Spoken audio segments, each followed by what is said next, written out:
Hello, everybody, and welcome to another episode of Talking HTML, an audio-video internet thing for web developers who are just starting out. This is episode 14, and I am your host, Tom Norman. Today I'm going to demonstrate how to make images on your website tilt and rotate. And just like last week, I'm going to be attaching my code to the show notes so you can follow along at home as you listen to this if you are not going to watch the video. And speaking of the video, I apologize for last week's mess up. The video itself, uh, when I decided to share my screen, it did not actually share. So you were stuck looking at me for 10 minutes. So for that, I apologize. Hopefully today, I will take a second look at it and it will work properly. So with that, I'm going to share my screen.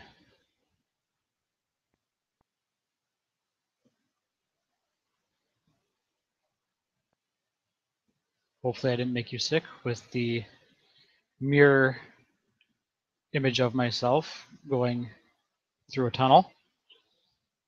And what I'm going to start out with, like I did last week, is the HTML.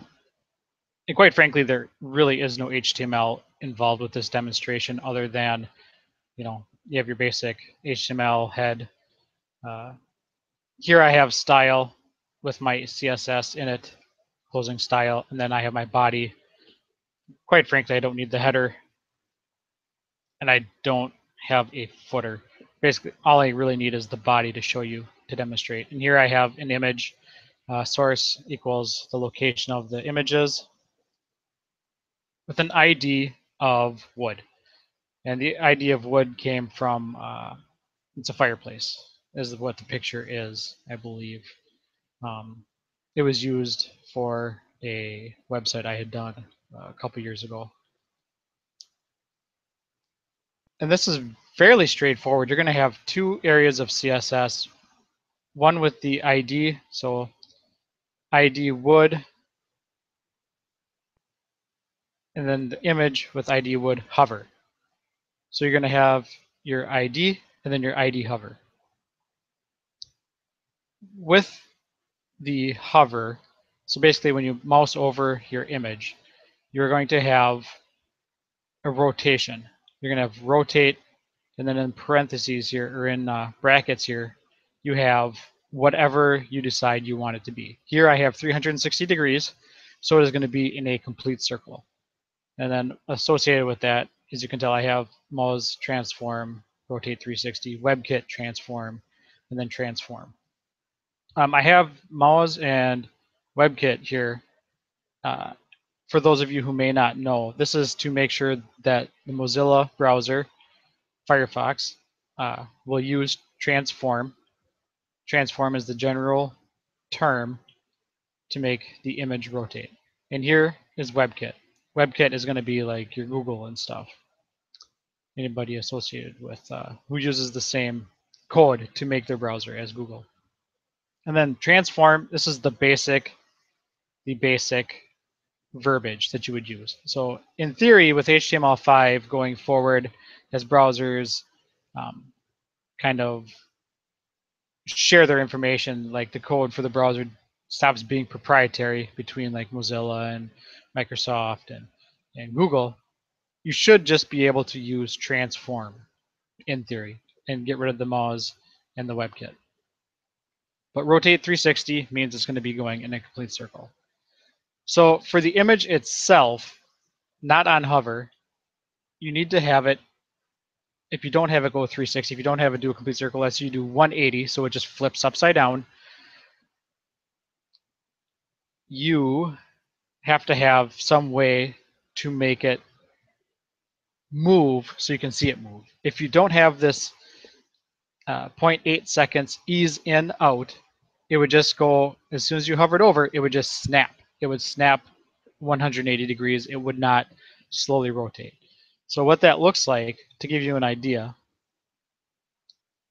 is this image here in the left side of my screen is, quite frankly, very blown up and very pixelated, but hopefully you can see it's a fireplace. And as I mouse over it, it spins. And I take my mouse off, and it spins back the way it So it rotates clockwise, and I take the mouse off, it rotates counterclockwise. Kind of a neat little effect. So as I was saying, if I wanted to change that, I'm changing the code right now to 180 degrees in all 3 spots.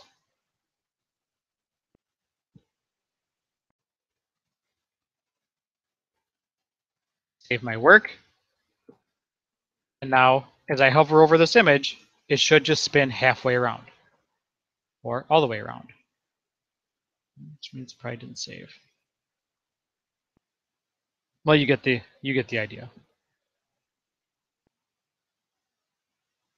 So as you're creating your rotating image, you can change out, it says 0.8 seconds. You can change out how fast you want it. If you want a really slow rotation, if you have,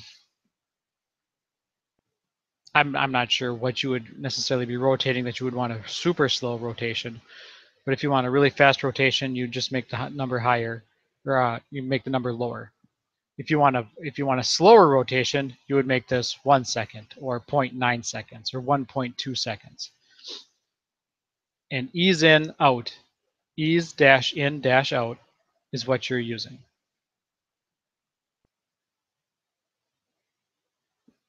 And just to give you an idea as to what it looks like on a live site, we'll go to my website, personal website.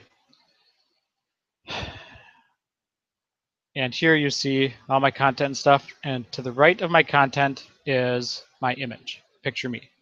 Hover over it, and I spin around. It really doesn't have a lot of use other than just to be something to interact with, something to get your attention. And quite frankly, if you don't mouse over it, if you don't hover over it, you're not even going to notice. But it's just something to add a little bit of flair to a website or to an image that you might have somewhere. If you have an actual good example of this is if you have a gallery, if you have a handmade gallery and you hover over an image, you can actually make it tilt. So if this was working properly, I could make this 18 degrees. Go back. I can make this 18 degrees.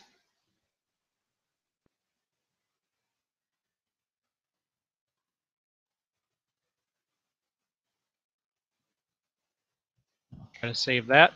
Maybe it'll work. And see how it just tilts a little bit? The image just rotates clockwise just the slightest bit. And that's useful in images on a website. If you are using it in like a gallery, you know which image you are hovering over. Gives a little bit of a drastic look, a little bit of a flare. And I realize now that the issue with it not working before is that I never refreshed my browser. So let's go to 180 degrees again. I'll save my work. I will this time refresh the browser. And now it spins upside down. Now your image is upside down as I hover over it. I take the cursor off and it spins back. Very simple, takes 3 seconds to do. The code will be in my show notes. So as you follow along, you can check it out. Stop broadcasting to everybody. And so that is going to do it for today's episode. Hopefully that was not too confusing. Hopefully you were able to follow along. If you enjoyed listening to this, please share it with your friends and family. Go to iTunes, Stitcher, give me a rating. Ratings get me listeners. Ratings get me more ears listening to my voice, which is good. I enjoy that. I really enjoy doing this show for you. So please, 5 stars, 4 stars, 3 stars. Give me 1 star if you don't like it. But just give me some feedback. I would love to hear what you have to say. Leave me a message. You can also hit me up on Twitter at TNPW Design, or my personal account is at Tom M. Norman. Go to webdevpod.com for all my content and links. Webdevpod.com/YouTube is where these videos hang out. It's also where the live stream happens as well. I do this via Google Hangout Live on Air, or Google Hangout on Air. And so it saves it automatically to YouTube. If you have a Google Plus page, find me web or TMPW Design on Google Plus, or Tom Norman on Google Plus. Pretty easy to find. If you don't have hosting, you should get hosting. Go to dreamhost.com. Use the promo code TMPW, and that'll get you 10% off 1 year, 10% off 2 years. I'm going to be looking for some other deals for you guys, something that maybe you can use, because I'm assuming most of you have hosting already. Maybe I can dig up some sweet deals for you guys. If you want to send me a message on something that you might find useful that's out in the world as far as web development is concerned, something you could use a deal on, something you think I could offer a deal on, let me know. Let me know on Twitter. Let me know on Google Plus, Facebook. Although my Facebook is private, so that's probably not going to work out so well. But look me up anyways. TMPW Design. I have been your host, Tom Norman. Thanks for watching, and I will catch you again soon.